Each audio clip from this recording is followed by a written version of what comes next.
Hello everyone, in this video tutorial, we'll show you how to hide friends on Facebook. So, let's dive right in. To begin, open the Facebook app and make sure you have logged in. Then, tap on your profile picture in the top right corner. Scroll down and tap Settings and Privacy. Then select Settings. Under Audience and Visibility, look for the section titled How People Find and Contact You. Tap the option that says, Who can see your friends list? You'll be presented with several options to control who can view your friends list on your Facebook profile. Here's a breakdown of each option. Public. This makes your friends list visible to everyone on Facebook, including people you aren't friends with. Friends.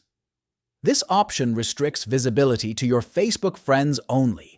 Anyone who isn't on your friend list won't be able to see who you're connected to on Facebook. Friends Accept. This allows you to hide your friends list from specific people while keeping it visible to your other friends.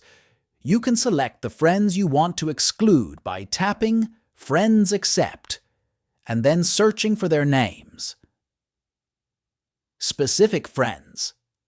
This option lets you choose exactly who can see your friends list. It's useful if you only want a small group of people to see your connections. Tap Specific Friends and then select the friends you want to grant access to. Only Me. This is the most private option, and it completely hides your friends list from everyone on Facebook, including yourself. No one will be able to see who your friends are. So if you want to hide, simply choose Only Me option. And that's it. With this method, you can hide your friend list on Facebook. If you find this video helpful, don't forget to subscribe to our channel for more tutorials. Thanks for watching.